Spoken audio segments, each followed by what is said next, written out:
On draft night 2011, the Falcons and Browns made a blockbuster trade that sent the two franchises in opposite directions. Atlanta acquired a generational receiver talent, while Cleveland missed on almost every single pick.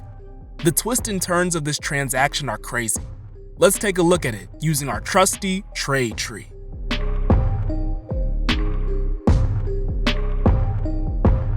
With the arrival of quarterback Matt Ryan in 2008, the Falcons became overnight contenders.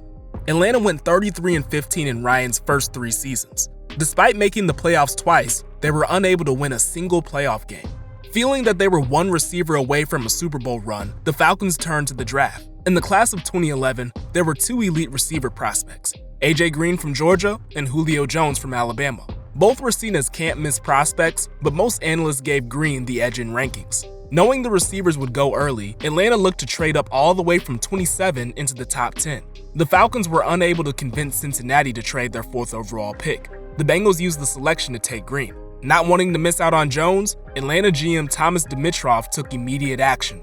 The Falcons traded their 1st, 2nd, and 4th round selections in the 2011 draft, along with the 2012 1st and 4th in exchange for the Browns' 6th overall selection.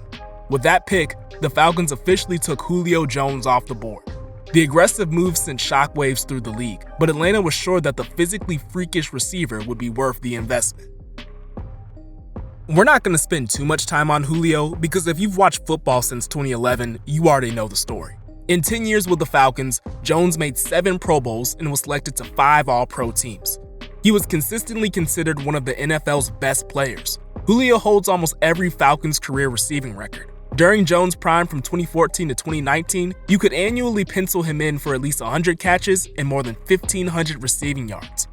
Julio's best year was in 2015, where he tied for the league lead in receptions at 136 and won the yardage title with an incredible 1,871. At the time, it was the 2nd most single-season receiving yards in NFL history. On top of all that, Jones was a big game performer. In the playoffs, his form was historic, becoming one of the only players in league history to average more than 100 yards per game in at least 8 games. Although the Falcons famously lost Super Bowl 51, Julio dazzled on football's biggest stage with multiple mind-blowing catches. Injuries and a contract dispute ended Jones' Falcons' career in 2021. He was traded to the Titans with a 2023 6th rounder for a 2022 2nd and 2023 4th. The Falcons took linebacker Troy Anderson in the 2nd round, who became a starter halfway through the season.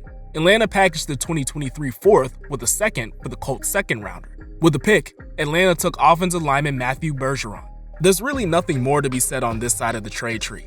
Although Atlanta didn't win a championship, Julio proved to be worth every asset the team gave up on him. He'll surely be in Canton when his playing days are over and will forever be a Falcons legend. Let's see what the Browns did with their acquired picks.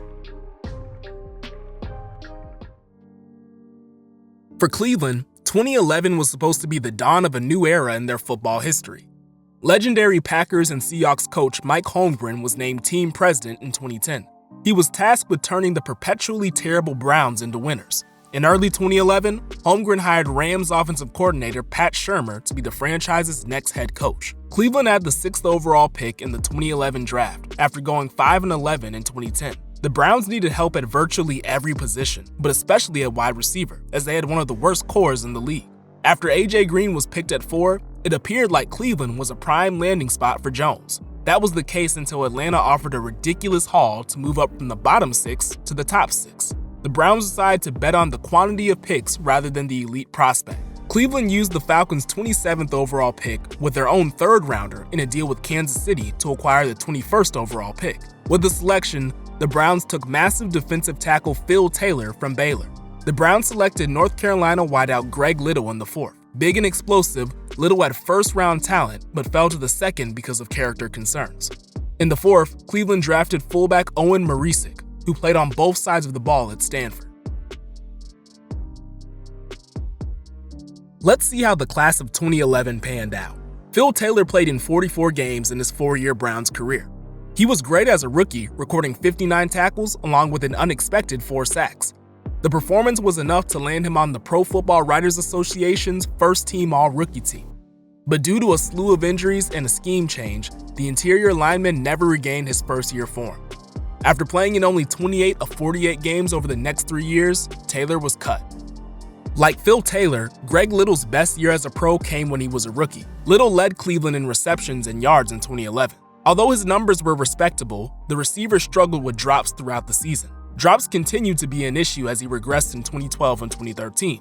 Paired with a number of public driving incidents and a fiery Twitter battle with Browns fans, Little was let go after the 2013 season. Owen Marisic was never able to catch on with the Browns. After seeing playing time in his rookie year, he barely saw the field in 2012. He was cut before the 2013 season began. Following a brief stint with the Niners, Marisic returned to school. Currently, he's an orthopedic surgery resident at Stanford. Congrats to him. That's what's up.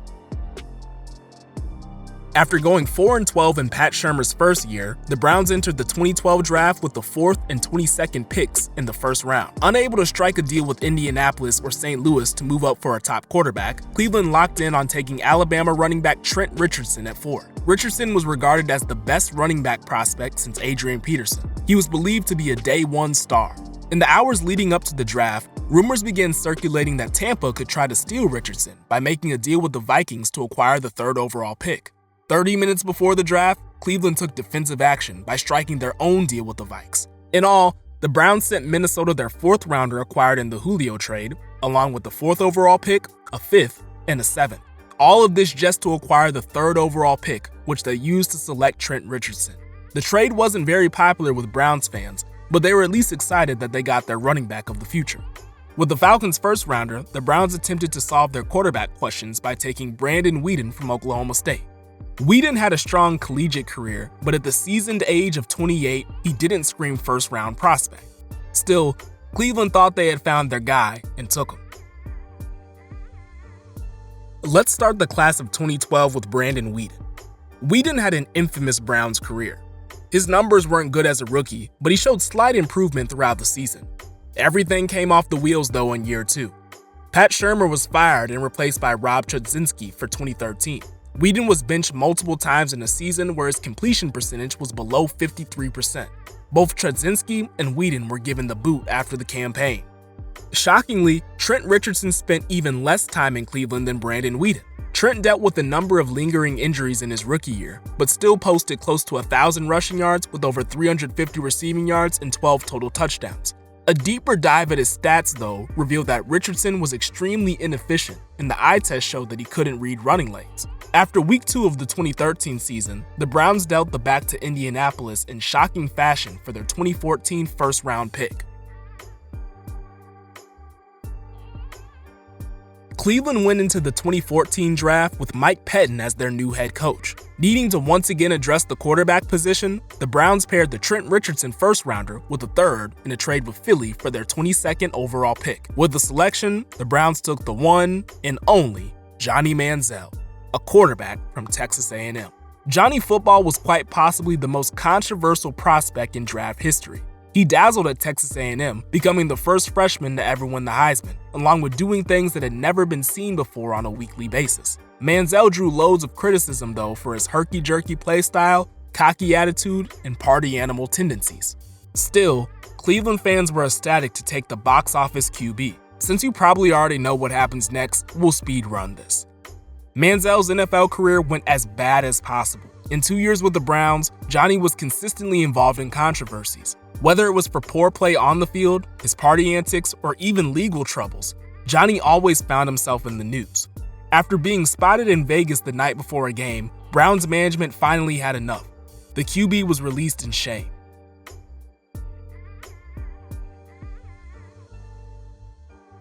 So that's the entire history of the Browns side of the trade tree. Obviously, some of the blame has to go to the players for their shortcomings, but the root of the problem was Browns management. A dysfunctional front office and coaching staff in tandem with consistent inconsistency made it virtually impossible for young players to develop. An argument could be made that this was the worst handled trade in the last 15 years. Incredibly though, just a few months after this trade tree concluded, the Browns dove headfirst into a trade tree that was even bigger and messier than this one. But that's a story for another day. So this is the part where I would normally ask who you think won the trade, but I really don't think I even have to ask this time. I will say though, this was the first trade tree I ever mapped, so I'm extremely happy to finally finish this video. Like always, give me some suggestions of other trades you want to see explored in the comments. If you like this video, please consider leaving a like. Production has already started on the next trade tree episode, so please subscribe to be the first to see it. That's all I got for the day. Please stay safe, and I hope you have a good one.